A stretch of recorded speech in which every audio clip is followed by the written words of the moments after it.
안녕하십니까. 예, 오늘 이런 걸 물어봐도 될까요?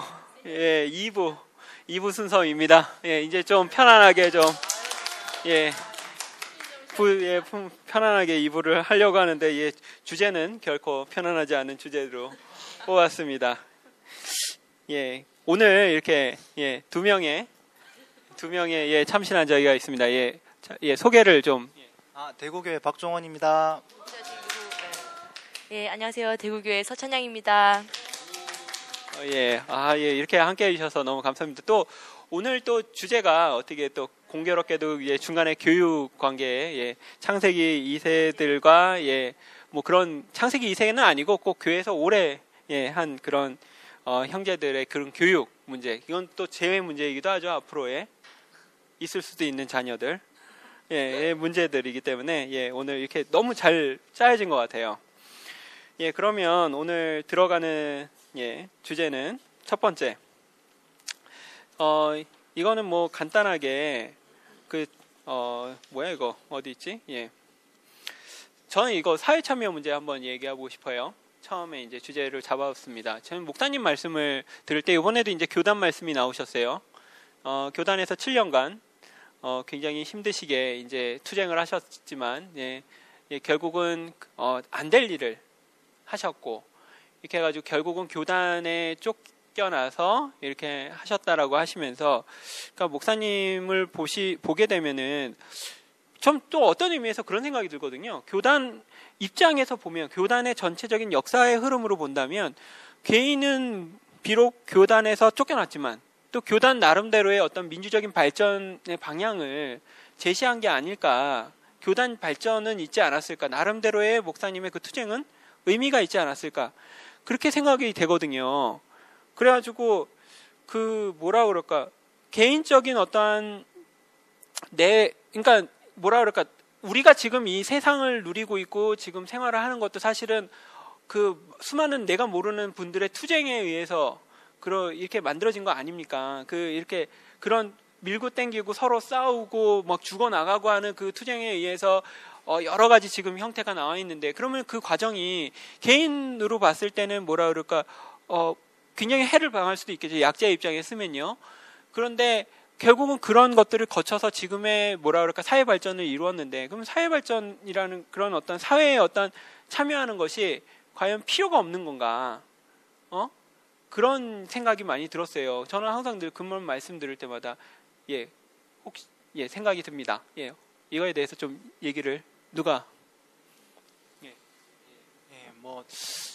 제 생각에는 이제 교회에서 목사님이 교회 초창기 시절에는 어떤 세상과의 분리를 이제 목사님 본인도 이제 더 편하게 생각하셨고 또 생명이라는 것 자체가 초기에는 굉장히 약하기 때문에 어떤 격리된 환경이 굉장히 필요하다고 생각을 합니다. 그래서 목사님의 어떤 사역의 방향이 어떤 사회 참여와는 전혀 상관을 하지 않겠다라는 게 아니라 이게 약간은 필요적인 부분에 있어서 또 교회적인 현실에 있어서 그런 게 필요 없었다고 저는 생각이 되고 하지만 이제 우리 교회가 점점 커지고 또 최근에 이제 말씀 읽었는 것 중에서 이제 하나님이 세상을 이제 다스릴 수 있는 사람 같은 경우는 세상을 내보내신다. 그래서 대표적인 예가 요셉인데 요셉과 같은 경우는 이제 오히려 이제 세상에서 굉장히 이제 능력을 발휘하는 사람이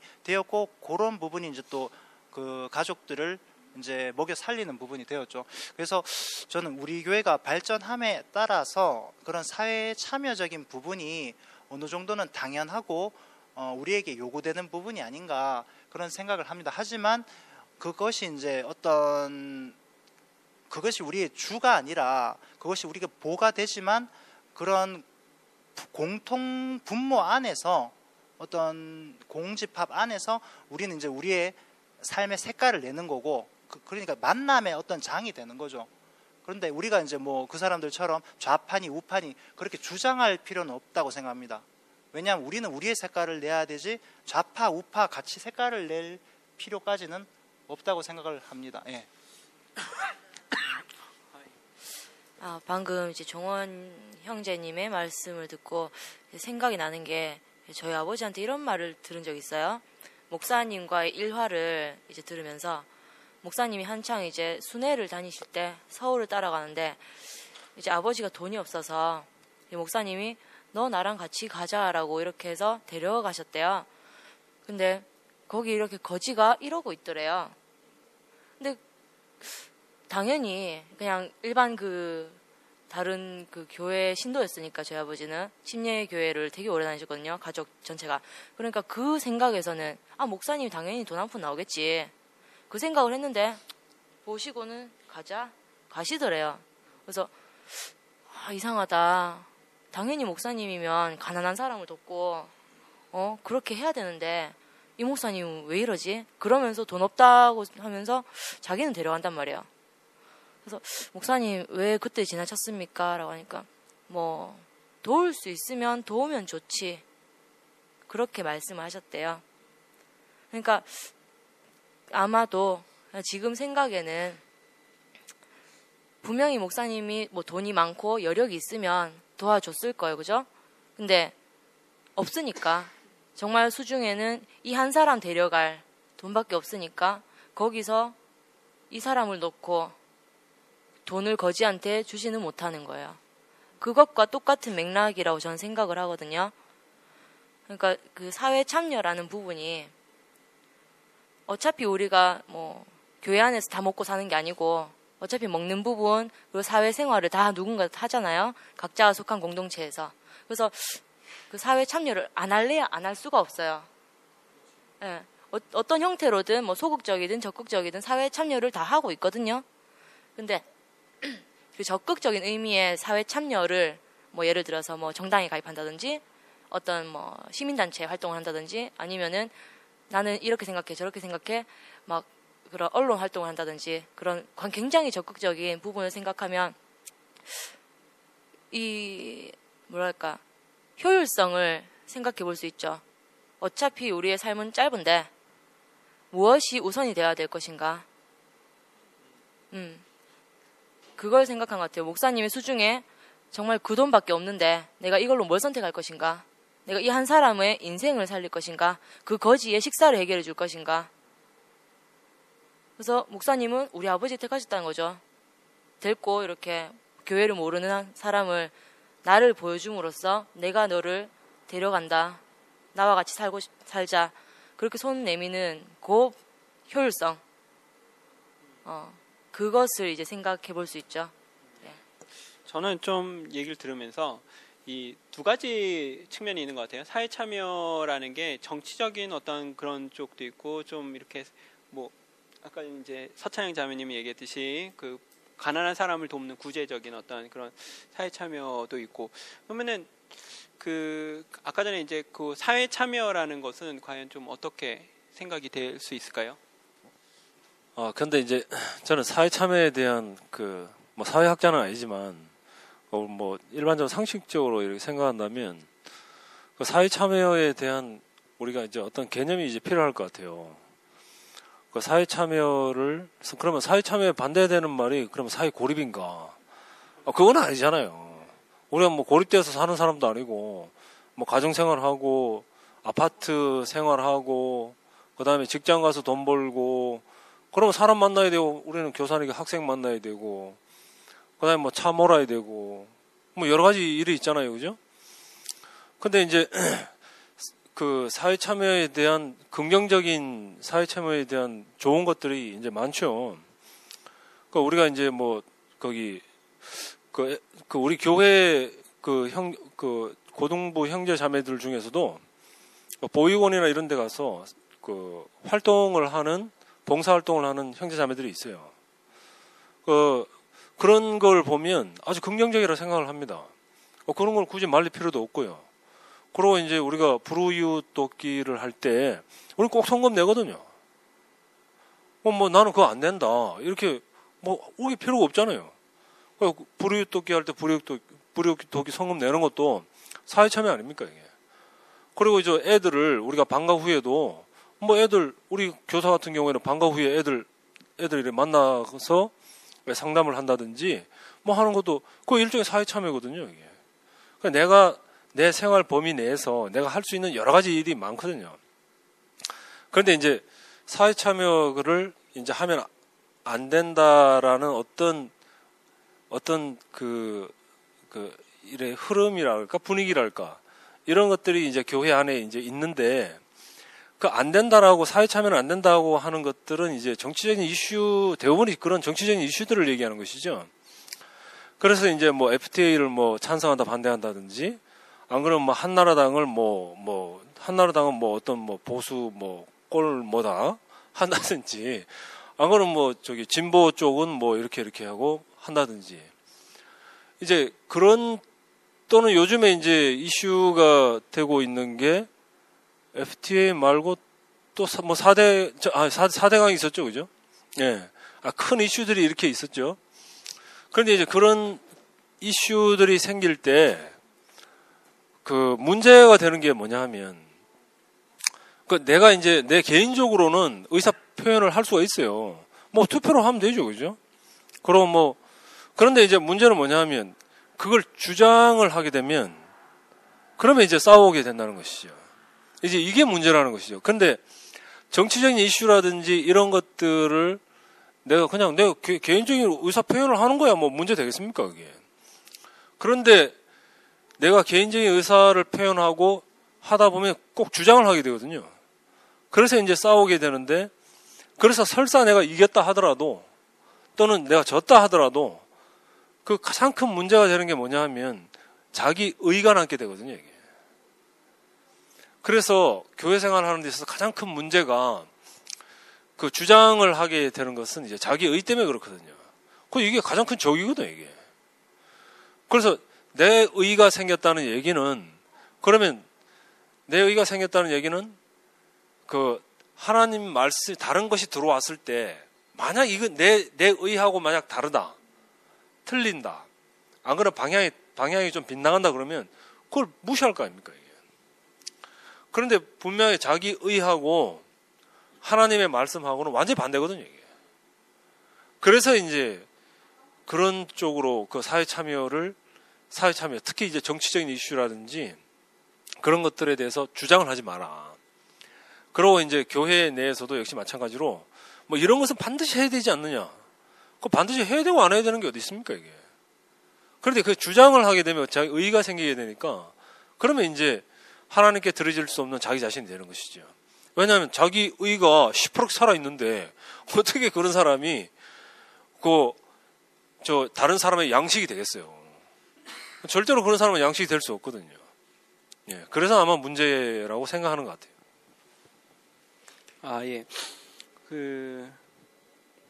정치적인 이슈에 대한 어떤 그런 문제들, 그러니까 이제 사회 참여를 했을 때 그 자비나 아니면 선행을 베푸는 일들에 대해서는 그건 하면 좋은 거고, 예, 그거를 막는 건 아니고, 이제 단지 이제 정치적인 것들로 인해서 서로 이렇게 교회가 이렇게 서로 의견이 분열되고 그러니까 그런 것들은 그냥 개인의 성향이지 그거 갖다가 이렇다 저렇다 이야기할 필요가 없다라고 이야기를 하고, 또 저도 그렇게 생각합니다. 예, 목사님의 개인적인 정치적인 성향이라고 생각을 하는데, 예, 그것이 저는 목사님이 그 정치적 성향을 얘기하시는 게 아니고 어떤 말씀을 하시다 보니까 그 말씀을 하신 거지, 정치적 성향을 따라라, 내 말씀을 따라라, 예, 그런 말씀은 아니라고, 예, 생각이 됩니다. 따르라 해도 아무도 안 따르잖아, 솔직히.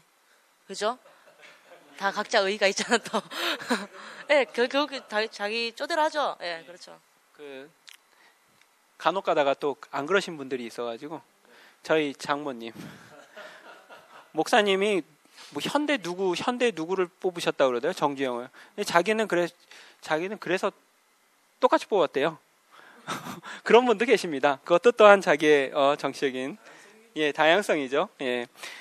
이거는 한번 좀 생각해 보고 싶어요. 그러니까 사실 이제 우리 교회가 좀 특별하게 이렇게 쓰는 말들이 있어요. 이렇게 보면 밖에 교회에서 이제 내지는 밖에 일반 사람들은 상관없어. 그런데 이제 일반 교회를 다니는 사람들은 도저히 이해할 수 없는, 예, 이런 말을 쓰게 돼요. 제가 며칠 전에 이제 인터뷰를 했는데 거기서도 이제 그 형제님이 그리스도라는 말을 이제 일반적인 어떤 명사로 내가 그리스도로 된다 뭐 이런 식으로 얘기를 하시는 거예요. 나는 그렇게 할 때마다 그래 예수님처럼 살겠다. 작은 예수가 된다. 이러면 사실은 누가 들어도 문제가 없거든요. 근데 이제 그리스도라는 얘기를 꼭 써가지고 문제가 되는 것도 있고 또 부활에 대한 문제도 좀 그렇죠. 먼저 번에 목사님이 부활은 그런 게 아니다라는 말씀을 하셨는데도 이 형제가 부활했어. 부활한 형제를 보러 가야 돼. 야, 누가 부활했다는데 우리가 가서 봐야 되지 않겠어? 뭐 그런 식으로 이제 부활을 갖다가 일반 명사화 시켜서 사실은 밖에서 그 교회 다니는 사람들은 부활은 뭐라 그럴까 죽고 난 다음에 재림 예수의 부활 그죠? 그리고 예수님이 부활하신 거 그거 개념밖에 없거든요. 그걸 그런 식으로 쓰면은 이상한데 이런 식으로 얘기를 생각을 하게 됩니다. 그런 게 몇 가지가 많이 있는데 차라리 없는 용어를 쓰면 예를 들어서 부활이라고 안 하고 뭐라고 활부 전환도 그러니까 아예 새로운 말이라면 저 말이 무슨 말일까 하면서 하겠지만 또 사실 또 같은 말을 쓰니까 이게 헷갈리는 거거든요. 그렇게 되는 부분이 많이 있습니다. 그래서 좀 그런데 또 우리 교회 특징이 또 하지 말라고 또 안 하는 그렇잖아요. 숱하게 많은 사람들이 그러지 말자고 했는데도 죄송합니다. 정확한 이렇게 막 하거나 뭐 이런 것도 없잖아요. 그러니까 저는 좀 그런 것들이 우리 교회가 팽창하는 데 있어서 우리 교회 복음이 나가는 데 있어서 굉장히 큰 장애라고 생각을 합니다. 왜냐하면 제가 그 인터뷰를 해서 내놓으려고 해도 내놓을 수가 없는 거예요. 왜냐하면 이게 문제가 되니까 이거 내놔봤자 괜히 제가 막 작업을 해가지고 내놔봤자 이거는 도움이 되는 게 아니고 해만 되겠다 이런 생각이 드니까요. 그래서 용어에 대해서 한번 좀 생각을 해보고 싶어서 제가 이 문제를 한번 이야기를 했습니다. 누가?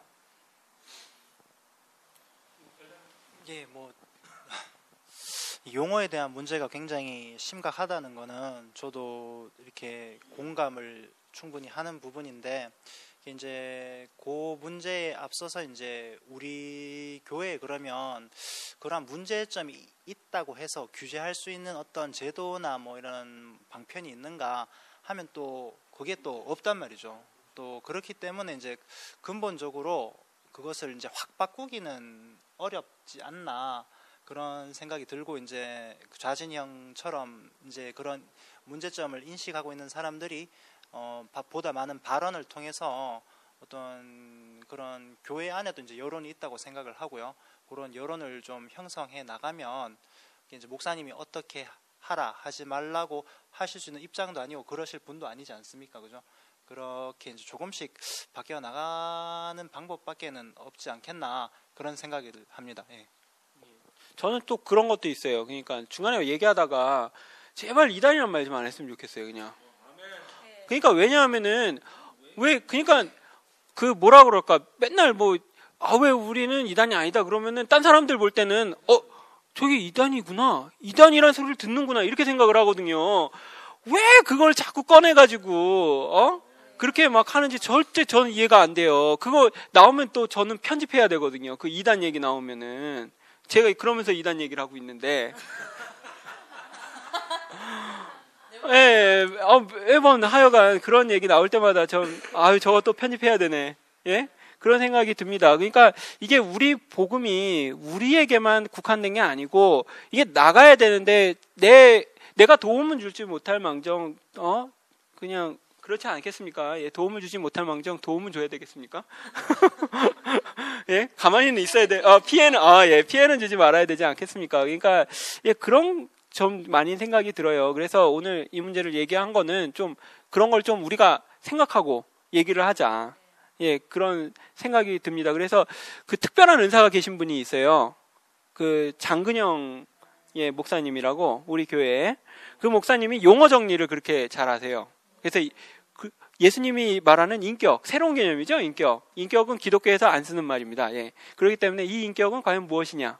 그거 갖다가 쫙 차트로 해가지고 인격과 동의어도 막 다 찾으시고 그래가지고 나중에 대우교회 용어는 이렇게 써야 됩니다. 제가 생각할 땐 장근영 목사님이 그런 사업을 하시면 될 것 같아요. 이렇게 이런 용어는 이렇게 바꾸자. 그러니까 말도 바꾸고 좀 해서 좀 오는 사람이 겉의 모습을 보고 우리 교회에 실망을 안 했으면 좋겠다 하는 생각이 듭니다. 왜냐하면 저도 오래 있다 보니까 이게 감각이 무뎌져요. 이게 그러니까 이게 있다 보니까 저도 이제 아주 자연스럽게 들리는 거예요. 옛날에 제가 딱 처음에 왔었을 때는 이게 쫑긋하고 이상한 소리인데 그렇게 딱 들릴 것도 이게 여기에 묻혀져 가니까 이제 저도 잘 이게 놓쳐버리더라고요. 그런 생각이 들어서 좀 뭐라 그럴까, 다른 사람들이 들어오는데 문에 장애가 있다면 좀 이런 부분은 고쳐져야겠다. 예, 그런 생각을 해서 얘기를 했습니다. 이거에 대해서 또 얘기하실 분은 있으신가요? 이건 제 경험담이건 최근에 학교에서 이제 일하면서 말씀 틀어놓고 이제 할 일 하고 있었어요. 그러다가 이제 동료 선생님이 늦게까지 같이 일을 하고 메신저 남아 있으니까 같이 가자 이렇게 왔는데 말씀 동영상 그 간증이 안 끝나서 그래서 같이 보게 됐어요. 어쩌다 보니까 이거 마치면 가자고 둘이 서가지고 컴퓨터 이렇게 쳐다보고 소리 다 듣고 있는데 갑자기 뭐 우리가 2단인데 뭐 이런 그러니까 나는 거기서 그 뭐가 됩니까? 2단교에 다니는 동료 선생님인데 인간적인 관계는 굉장히 좋아요. 서로 되게 좋아하고 잘 챙겨주고 하는데 2단교에 다닌단 말이야. 그렇게 돼요. 그래서 이거를 내가 그러니까 그거죠. 버섯목을 뒤집을 수도 없고 안 뒤집을 수 없는 그 상황. 다행히 이 선생님은 무교였어요.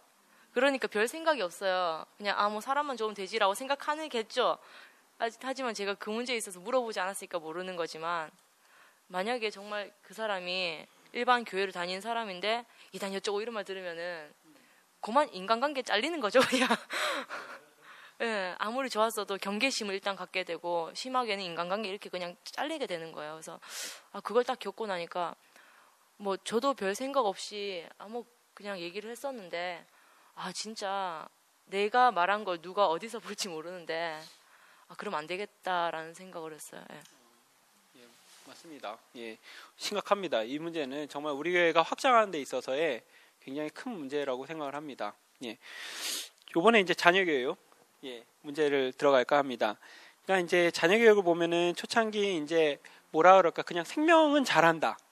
예, 그게 굉장히 또 명문이지 않습니까? 산다는 것은 사랑하는 것이다랑 거의 필두를 이루는 생명은 잘한다. 예, 그 말처럼 생명은 잘하기 때문에 그냥 둬야 된다. 그거를 어떻게 재단하려고 하고 이렇게 하면 안 된다. 이런 것들이 너무 하다 보니까 이게 교회에 오랫동안 이렇게 있는 이제 형제자매들, 거의 태어나서 있는 분도 있고 중간에 어릴 때 이렇게 온 형제자매들이 있는 거 보면, 그러니까 자꾸 이제 그러니까 그냥 거의 낫다시피 하죠. 예, 그런 게 굉장히 주가 됐었을 것 같더라고요. 제가 있질 않아서 잘 모르겠지만 제가 이렇게 자매 얘기 들어보고 하면, 그러면은 그래서 또 이제 그 부모님들이 규제가 딱 들어오면 야, 네가 그러면 되겠냐? 공부 좀 해야 되지 않겠냐? 뭐 내지는, 그러니까 보통 이 부모들이 할 수 있을 만한 이야기를 딱 했을 때, 아니 이거는 선악과다. 선악과에서 나온 거다. 막 이렇게 이제 막 하게 돼요. 그래서 제가 좀 고민이 되더라고요. 과연 어떻게 하는 것이 과연 올바른 자녀 교육일까? 그러니까 어떻게 하는 것이 교회 안에서의 그 정말 참, 그러니까 선악과를 안 주는 그 자녀 교육은 과연 무엇일까? 막 그런 생각이 많이 들었어요. 그래서 이 문제를 한번 좀 이야기를 해보고 싶습니다. 예, 오랫동안 교회에서 지내오고 있으신 두 분.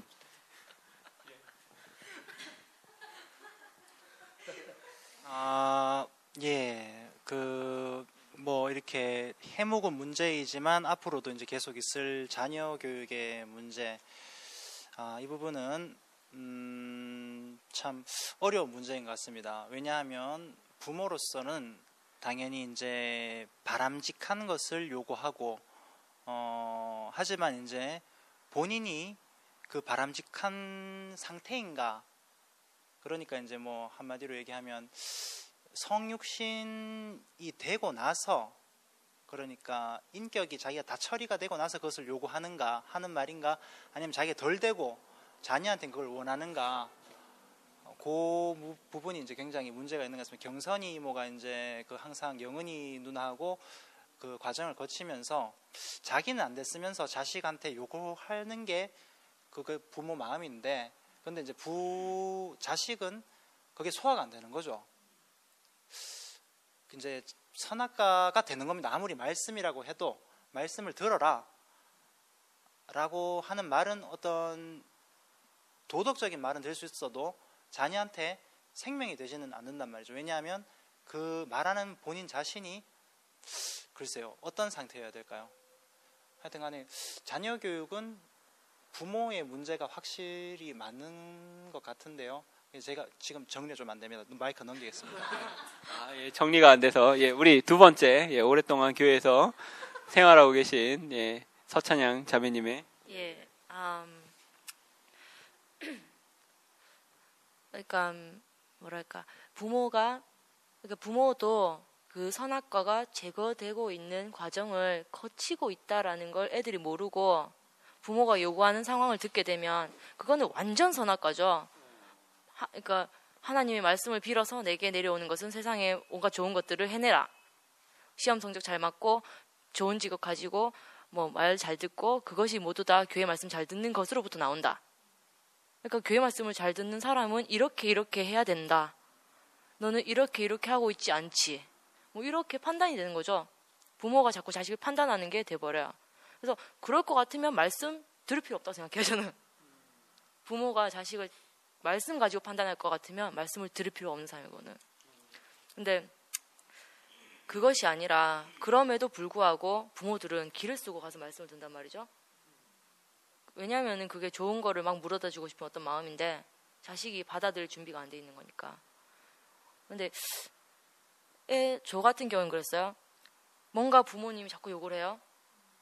그러니까 저는 그게 제가 이제 그냥 충족시켜 드렸을 때는 별로 문제가 안 되는데 나이 20살 이후에 내가 부모님이 원하는 걸 충족을 못 시켜 드리니까 과정이 왔다는 거죠. 저는 중고등학교 때는 별로 그런 문제를 못 겪었어요. 수능 치고부터 고난의 시작이었어요. 엄마 아빠와의 관계를 봤으면 오히려 난 교회를 모르고 그때가 훨씬 그러니까 관계는 좋았던 것 같아요. 근데 교회를 말씀을 듣기 시작하고 같은 길을 가면서부터 점점 이상한 고난의 길로 자꾸 빠진 거죠. 광야 40년으로 이렇게 나가게 된 거죠. 출애굽했는데 출애굽하고 교회 발 담그기 시작하면서 문제가 생겨요. 그 상황에서 뭐가 문제가 됐었을까? 대체 왜 그럴까? 분명히 마음은 둘 다 안 그런데 엇나간단 말이죠. 표현이. 그리고 점점 더 대화는 없어지고 나는 나대로 부모님대로 각자 터치를 안 하는 게 가정의 평화를 지키는 길 이렇게 되고 이게 나와 부모가 같은 길을 간다라고 동일시되지 않으면 엄마 아빠도 뭐 그 말씀을 알고 그리스도 안으로 가고 있고 나도 그 길을 가고 있다. 이것이 알아지지 않으면 하나의 접점도 없는 거예요. 사실은 평행선을 달리면서 너는 왜 그러냐 서로 찌르는 거야. 이렇게 말 타고 같이 달리면서 너는 왜 못 따라오냐 너는 왜 이러냐 계속 찌르는 결과가 되는 것 같아요. 그래서 그럼에도 불구하고 이제 뭐 고난의 시절을 보내는 것에도 불구하고 지금도 그게 끝났다라고 생각은 안 해요. 경계심은 늦추지 않아요. 하지만 그럼에도 참 괜찮구나. 그럼에도 불구하고 난 괜찮게 지내고 있구나라고 생각을 하는 건 이게 나이가 들면은 자동적으로 부모는 약해지고 자식은 강해지잖아요. 그리고 어찌됐든 찌지고 볶든 어쨌든 간에 이 길 안에서 있다 보면 그 하나님의 마음을 자꾸 알게 되잖아요. 사람을 보는 하나님의 마음을 알게 되고 그것이 이제 부모의 마음과 겹쳐져 보일 때가 있어요. 부모님의 자식을 보는 마음이 이렇겠구나. 그렇게 알아지는 때가 있는데 그거를 부모는 못 기다린다는 거죠. 인간은 시간에 매이는 동물이라서 그걸 못 기다린다는 거죠. 내일 모레 20살인데 아직도 이런 것도 몰라가지고 이렇게 생각한다는 거죠. 20살이든 30살이든 40살이든 때가 될 때 나타나는 마음이 있어야 그러니까 자식이 부모와 만나지는 자리가 생기는데 부모는 그 시점이 어느 때라고 생각을 하고 그 때를 맞춰서 자식을 끼워 맞추려고 하면은 너무 힘들어져요. 저는 그것이 문제라고 생각합니다. 기다려줘야 되는데 기다려주질 않는다. 뭐 그런 얘기 같습니다. 우리 그 학부형들 두 분 계신데 예, 자녀 교육에 대해서 예, 이야기를 들어보도록 하겠습니다.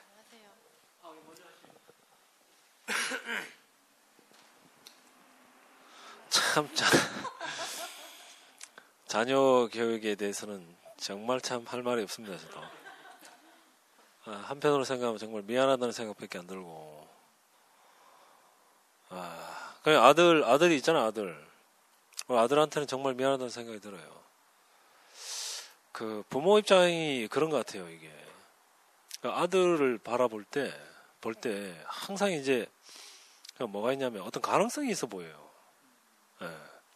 그래, 이렇게 했으면 좋겠는데, 저렇게 했으면 좋겠는데 하는 이제 생각이 이제 계속 드는 기라. 그게 이제 초등학생, 중학생, 고등학생을 거치면서 어떤 부모도 이제 자식이 고생하는 걸 바라는 부모는 없거든요. 그래서 대부분이 이제 문제가 생기는 게 이제 먹고 사는 문제를 이렇게 했으면 좋겠다 하는 그런 것 때문에 이제 문제가 이제 많이 생기는데 그 대부분이 이제 공부죠. 생활 태도라든지 이렇게 했으면 좋겠다 하는 그런 여러 가지 것들이 있는데 이제 그런 것들이 이제 기대에 못 미칠 때, 야, 저거 왜 저런가? 내 아들이지만 좀 그렇다. 좀 해줬으면 좋겠는데, 왜 안 되는가? 그래가지고 이제 심하게 이제 야단칠 때가 있지만, 그거를 이제 참아야 되나? 그래야 되는데, 나 같은 경우에는, 이제 저 같은 경우에는 이제 그걸 이제 내 감정을 그냥 다 풀어버리는 거라. 그게 문제였어요. 근데 이게 전형적인 성격이라서 그런 건지, 내가 전에 우리 아들이 3학년 초인가 한 5월달인가 6월달인가 그런 얘기를 하더라고. 같이 이제 차 타러 아침에 태워주러 가는데 아빠가 초등학교, 중학교 자기 힘이 없을 때죠. 그러니까 지금은 키가 180이라. 그러고 내가 힘으로 하면 내가 안 돼? 에? 이제는 힘이 안 돼. 그럼 이제는 성격밖에 안 남았죠. 이제 성질밖에 안 남았지. 이제 소리 지르는 거하고. 그래도 아마 잘 안 될 거야. 근데 이제 초등학생하고 중학생 때는 애가 이제 힘이 없으니까. 그래서 그때 이제 우리 애가 내려가면서 하는 말이 아빠는 그때 정말 무서웠다는 게라. 에? 정말 무서웠다는 게라. 야, 그 말 들으면서 내가 정말 미안하다는 생각이 많이 드는데 왜 무서웠냐니까 사람이 이래 신뢰가 가는 무서움이 있거든요. 예? 교육적인 어떤 무서움이 아니고 난 내가 생각해도 그런 것 같아. 교육적인 어떤 애가 인식할 수 있는 그런 무서움이 아니고 권위에 대한 무서움이 아니고 어떤 폭력적이라든지 안 그러면 이제 어떤 성격적인 면에서의 어떤 그 폭발이라든지 어떤 그런 것들이죠, 이게. 대부분이 무섭다 하는 게. 그러니까 부모 마음이 있는데 그런 것들이 이제 그런 것들이 애에게 인식이 되기 전에 이미 그런 성격적인 면이라든지 안 그러면 어떤 그런 폭력적인 면으로 그런 면들이 애에게 이제 자꾸 인식이 가다 보니까 그리고 실제로 이제 하다 보니까 사실은 이제 1년에 한 번 해도 그건 굉장히 많은 거죠. 그런데 이제 1년에 한 2번? 이거는 정말 자주지. 이제 그런 것들이 이제 초등학교 때부터 이제 유치원 때부터 계속 이렇게 커오다가 누적되다 보니까 전에 한번 우리 애가 그런 얘기를 하더라고. 얼마 전에 이제 11월 수능 치고 난 다음에 그런 얘기를 하대요. 아빠는 나는 이제 그 얘기를 지금 못 들었는데 나는 우리 애가 내 나에 대해서 뭐라고 얘기하는지 대해서 나는 맞고 하는 그런 건 없어요. 자기가 인식한 대로 얘기하는 거니까. 예? 그러고 난 사실 그게 좋아. 그런데 이제 수능 치고 난 다음에 고등부 어떤 모임이 있어가지고 불렀을 때 우리 아빠는 망치 사건이라는 게 있어요, 집에서. 그래서 이제 문을 이제 좀 깨부수한 그런 사건이 있었어요. 아주 힘든 그런 일이 있었는데. 근데 그게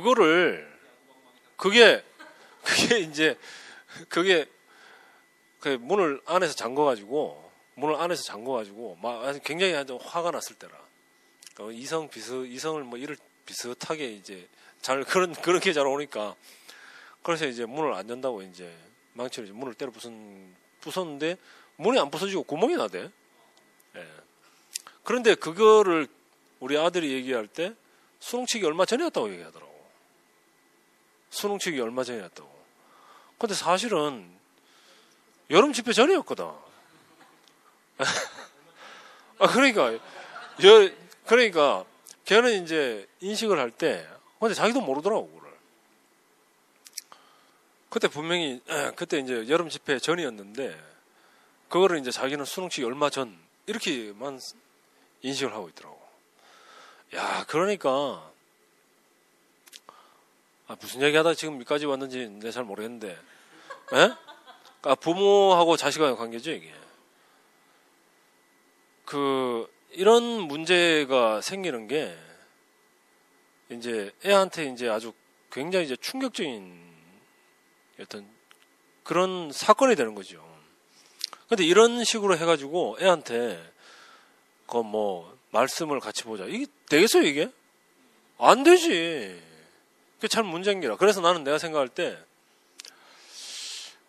선악과라고 부모가 이제 대부분이 자식에게 어떤 것을 얘기할 때 그 선악과냐 아니냐 하는 것은 그거는 부모와 자식 간의 그 말 이전에 부모와 자식 간의 관계가 먼저인 것 같아요. 그러니까 아무리 얘기를 했을 때 그 자식이 안 받아들이고 그럼 우리 아빠는 왜 맨날 저런 얘기만 하느냐. 내가 스트레스 받는다. 이래버리면 그건 선악과고. 그렇지 않겠어요, 그죠? 그런데 이제 무슨 얘기를 해도 나를 위해서 하는 말이구나. 이렇게 수긍이 되고 인식이 되고 접수가 되면 그러면 이제 그건 선악과가 아닌 거지. 그런 거 알겠어요? 그러니까 모든 말 이전에 부모와 자식 간의 관계가 어떤 관계로 형성이 되어 있는가. 이제 그게 더 우선 되는 것 같아요. 만약 관계가 없는데 내가 여기 찬양이하고 이렇게 관계가 되지만 밖에 나가서 너 왜 교회 안 다니냐고 길 가는 사람 보고 아무 관계가 없는데 그런 얘기를 하면 딱이 맞는 거 아닙니까 이게. 근데 찬양이 보고 내가 찬양아 네 교회 저번 주에 빠졌는데 이번 주에 꼭 와라 이렇게 얘기하면 그러면 이제 아주 말을 받을 수 있잖아요 이게. 그러니까 저는 선악과 부모하고 자식 간의 관계에 뭐 꼭 어떤 기준이 있어서 판단하고 뭐 그런 게 있겠어요, 그죠? 근데 그거보다도 먼저 관계가 안 되니까 부모와 자식 간의 그 관계가 어떻게 하면 좋아지겠는가? 물론 답이 없어요. 길이 없어요, 길이 없는데 그런데 이제 그 좋은 관계라는 건 있어 이게. 그 관계를 형성하는 게 먼저가 아니겠는가? 저는 그렇게 생각합니다. 그리고 내가 아주 인상 깊었던 게 있었는데 김상근 형님 있잖아요. 여름 집회 그때 갔을 때 그 큰아들 명수가 고등학생이었어요. 고등학생인가 아마 그랬을 거예요. 근데 상근 형하고 명수하고 둘이서 이렇게 앉아가지고 목사님 말씀하는데 상근 형님이 옆에 명수한테 목사님 말씀을 자기대로 이렇게 계속 얘기를 해주더라고 들으면서. 근데 명수는 그걸 듣고 계속 있어. 내가 그거 보니까 정말 참 부자 간의 관계가 정말 좋은 관계구나. 딱 이렇게 싶더라고. 야, 그때 내가 그 장면을 더 깊이 내가 새겼어야 되는데 하나 아쉬움이 많이 남아요. 예. 그래서 이게 한편으로 보면 역사거든요. 부모와 자식 간에 있어서 역사거든요, 이게. 그럼 물론 이 역사라는 것은 하나님 나라에 아무 도움이 안 돼요. 도움이 안 돼. 나도 도움이 안 되고 자식한테도 도움이 안 되고 교회에서도 사실은 도움이 아무것도 안 돼요, 이게. 그래서 이제 역사 때문에 그렇지만 이제 도움이 안 되는 이런 역사 때문에 상처가 되었던 이런 역사들 때문에 이제 하나님 말씀을 받아들이는 데서 방해가 되는 거죠. 이게 가장 큰 방해죠, 이게. 그런 걸 알고 있는데 그런데 이제 딱 현실에 이제 딱 부딪히면 이게 참 잘 안 되는 게라. 저도 참 고민이 많습니다. 이 문제에 대해서는. 그래서 저는 제 아들하고 지금 제일 하고 싶은 게 고등학교 3학년 수능 치고 이렇게 됐잖아요. 그래서 어느 정도 이제 지금 뭐 체육대학인가 뭐 무슨 뭐 체육 관련 학교 쪽으로 간다고 이제 운동을 지금 하고 있어요. 그러니까 저녁에 좀 늦게 들어오고 피곤하고 한데 그래도 일주일에 하루 정도는 시간을 내서 그냥 목사님 말씀을 내 말 안 하고 그냥 둘이서 그냥 한 페이지씩 이렇게 쭉 읽어 나갔으면 좋겠어. 30분 정도. 나는 그걸 제일 하고 싶은데 자기가 아무리 피곤하다 하더라도 자기하고 아들하고 나하고 관계가 돼 있으면 피곤하더라도 안 하겠어요, 그게? 근데 문제는 내가 문제인 기라. 내가 자식하고 아들하고 아들이 수용할 만한 관계가 안 돼 있으니까. 그래서 나는 계속 지금 노래 틈을 보고 있긴 있는데 그런데 지금 한편으로는 내가 지금 정말 미안하다는 생각이 많이 들죠. 예. 아들과 그 부모와의 관계가 먼저 우선이 되어야 한다. 그런 말씀으로. 그래서 말씀이 흘러갈 수 있는 좋은 관계가 그때 갑자기 이제 목사님이 세례 요한 얘기하시면서 길을 평탄케 하는 그 얘기가 생각이 갑자기 납니다. 부모와 자식 간에도 자식이기 때문에 당연히 그냥 그런 과정을 생략하고 그렇게 들어가는 것 자체가 무리가 있고 문제가 있지 않을까라는 생각이 듭니다. 우리 그러면 두 번째 최근에 이렇게 저의 이야기인데 저는 27년 살면서 처음으로 힘들다는 말을 했어요. 아빠한테. 어머니하고는 항상 얘기를 잘해요. 그냥 어머니가 어머니 이렇단 말이에요. 어머니 뭐 교회를 잘 모르시지만 어머니하고 저의 관계는 엄마는 너한테 동의하진 않지만 그래도 뭐 시간이 가야 안 되겠니? 있어보자. 지나가요. 그 문제를 그냥 흘려요. 이렇게. 그럼 사실 듣는 사람이 그렇게 흘리면 그거는 별 문제 아닌 게 되거든요. 근데 그거를 이제 그러니까 나는 살자고 한 얘기인데 죽자고 덤벼들면 정말 죽을 것 같거든요. 정말 그냥 살면서 있을 수 있는 일이라고 생각하면 되는데 부모들 마음에 너무 걱정되니까 완전 이렇게 막 머릿속에서 이렇게 막 잘하잖아요. 이러면 어떻게 하고 저러면 어떻게 되고 그 모든 경우를 다 얘기하고 다 막 이렇게 막 바로잡으려고 드니까 나는 거기서 숨이 턱턱 막히는 거예요. 아예 이야기를 안 하는 게 상책. 힘들다 소리도 하면 겁이 나요. 왜? 그걸로 인해서 얼마나 더 걱정을 하실지 보이니까 그걸로 인해서 더 많은 부수적인 뭔가가 따라올 것 같아서 제가 이래야 되는데 저래야 되는데 뭘 해야 되는데 그것들이 싫어서 아예 그냥 입을 닫고 살아는 시간이 27년이에요. 그래서 근데 왜 갑자기 그 이야기를 하게 됐냐면 그냥 모르겠어요.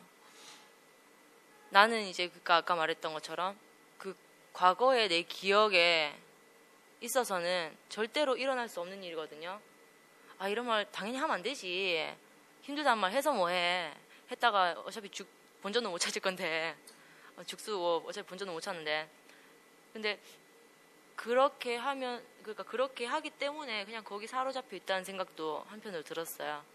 그래서 또 제가 이제 미국 1년 갔다 왔잖아요. 그러고 나니까 굉장히 부모님 마음이 가난해진 거예요. 그 사이에 이제 은진년 일도 있었고 이러니까 그러니까 뭐 거의 없어졌던 딸이 살아 돌아온 거지. 그러니까 너무 마음이 그 전에 이제 비교치가 안 되는 거예요.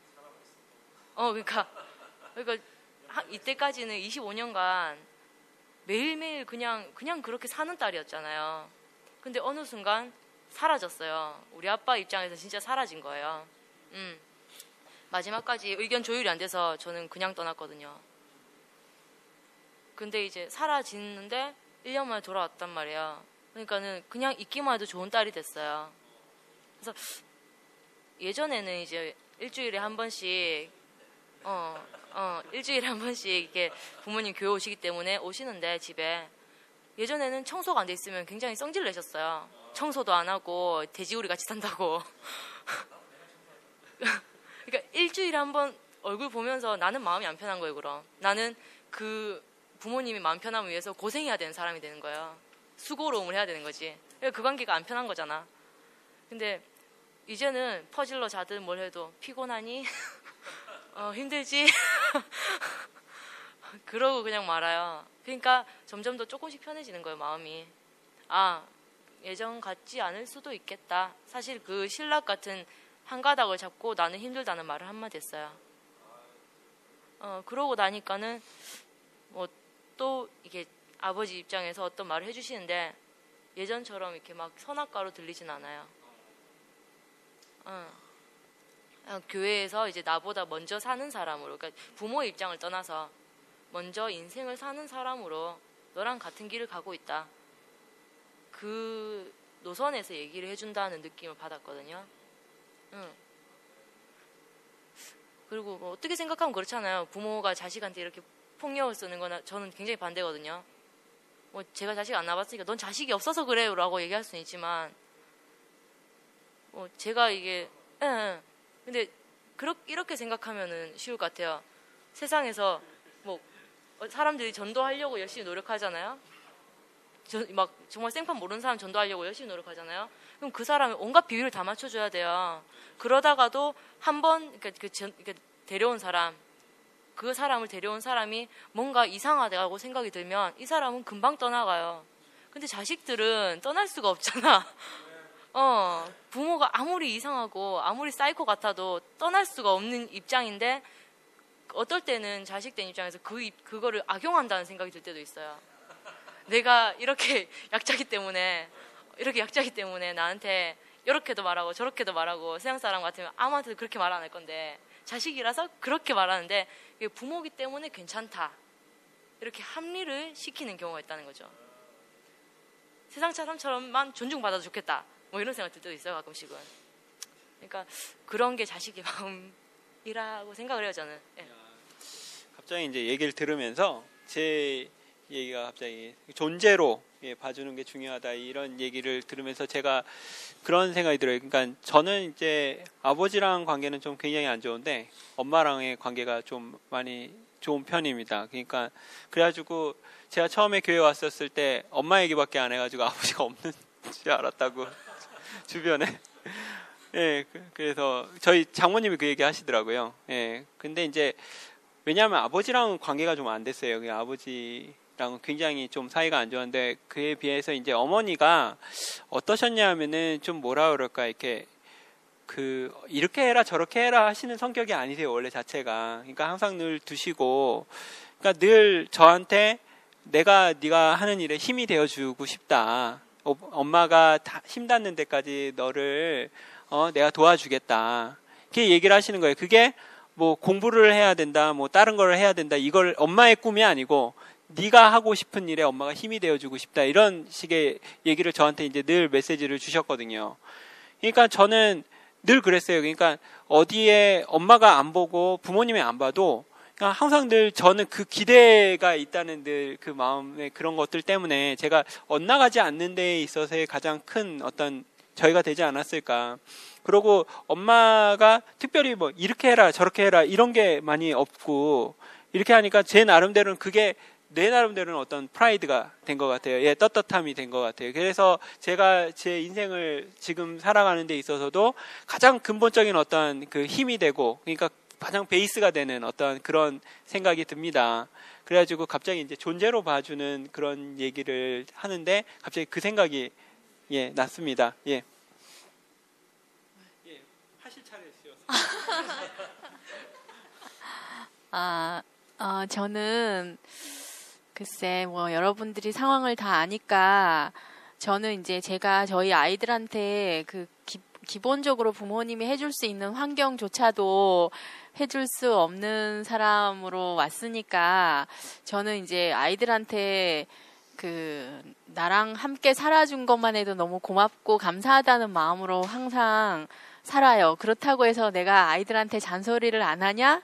그건 아니고 뭐 기본적으로 뭐 습관이나 뭐 이런 것들에 대해서는 얘기를 하죠. 근데 근본적으로는 그런 마음이 있고 제가 얘기를 쭉 들으면서 그런 생각이 들었어요. 저는 그 목사님이 부모는 낳아준 게 부모다.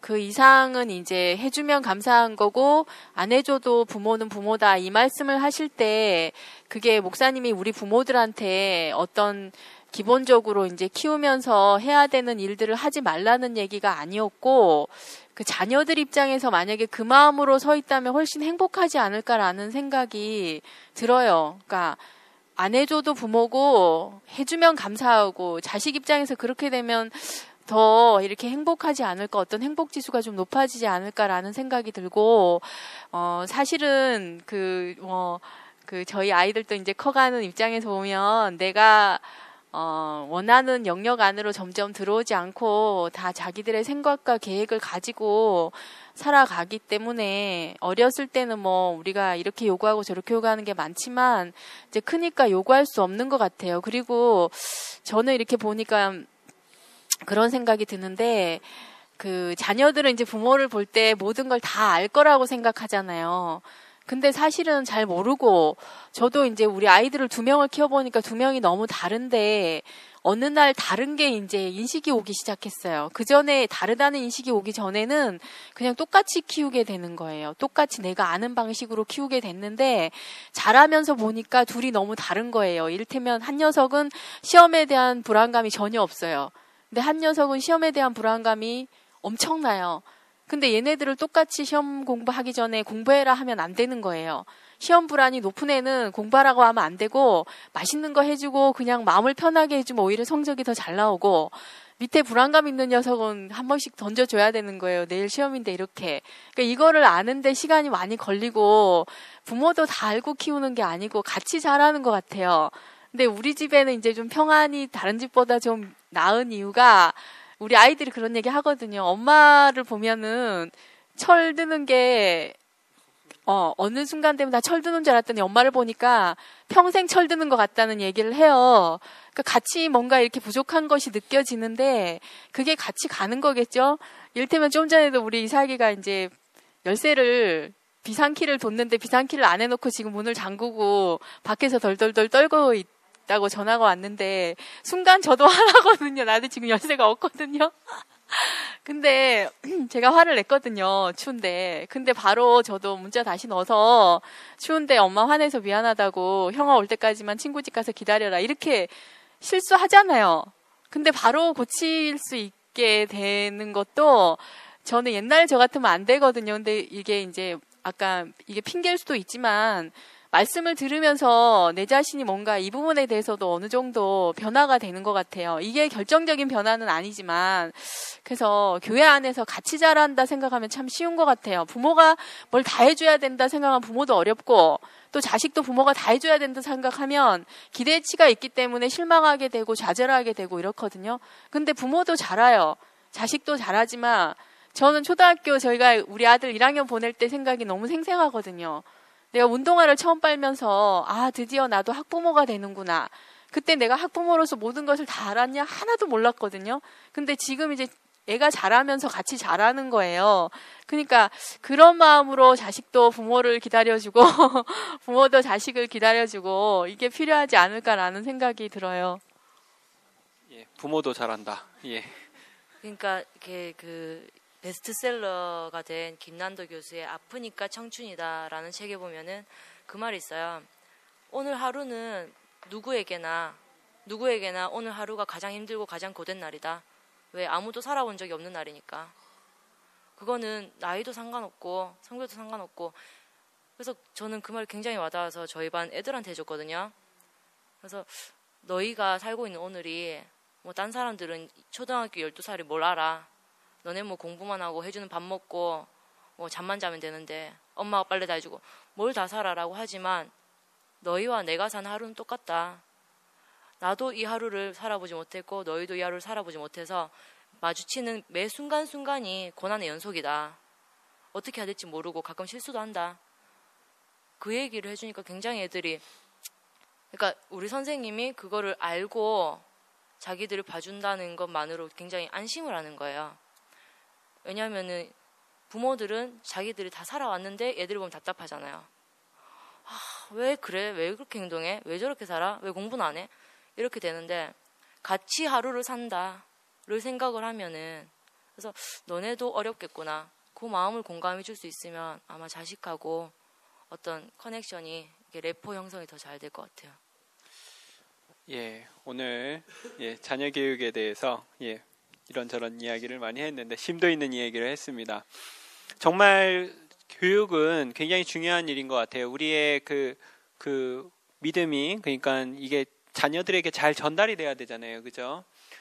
믿음을 이렇게 유산으로 사실 가장 주고 싶은 우리 교회에서 우리 대구교회에서 자녀들에게 유산으로 주고 싶은 거는 아마 이 믿음 그러니까 이 그리스도를 그리스도와 교회를 정말 이걸 알려주고 싶은 게 그게 가장 큰 유산인데 정말 이 부분은 정말 중요한 것 같습니다. 그래서 그러니까 제가 얘기를 들으면서 그래 그게 내 자녀니까 내 거니까 하는 것도 그 소유의 개념이고 선악의 개념 아니겠습니까? 그러니까 존재로 교회 형제로 자매로 이렇게 보는 게 중요하고 또 저는 얘기를 들으면서 그러니까 이제 예전에 이제 순진 누나한테 이야기를 듣고 장모님한테 얘기를 들으면서 어떤 게 중요하다는 생각이 들었냐면 부모 혼자가 아니라는 거가 굉장히 중요한 것 같습니다. 그러니까 영은이가 이제 얘기를 들어보면 부모님이 잘해서 이렇게 말씀 안으로 들어온 게 아니거든요. 그러니까 결정적인 근거가 됐던 게 이제 정한성 형제님이 미국주 순회를 갔었을 때 그 말씀 안에서 이렇게 이게 자기가 발견이 됐더라고요. 그러니까 부모가 그거를 다 할 수 있으면 좋겠지만 그렇지 못하더라도 이게 교회가 있기 때문에 내가 아니면 다른 어떤 저기가 우리 누나 이삭이도 수미 누나한테서 그거를 느꼈듯이 우리가 정말 그러니까 내가 하는 게 아니고 우리가 자녀들도 나와 같은 과정이 필요하고 그것은 꼭 내가 아니더라도 교회 형제들이 이렇게 할 수 있어서 그래서 교회가 더 중요하다. 그런 생각이 듭니다. 오늘 좀 약간 무거운 주제로 했었는데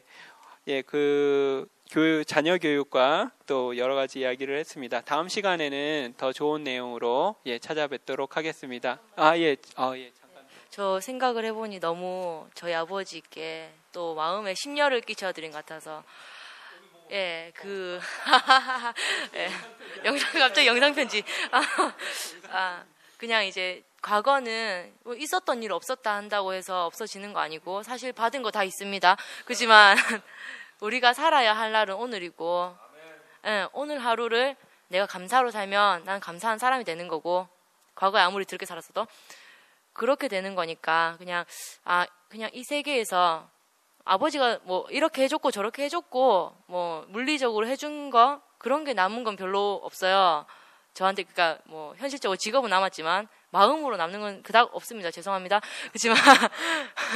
그렇지만 이 사회에서 같이 살 수 있는 오늘이 있다는 것을 굉장히 감사합니다. 그래서 사랑합니다. 그러면 또 한 분 얘기 들어보죠. 오늘.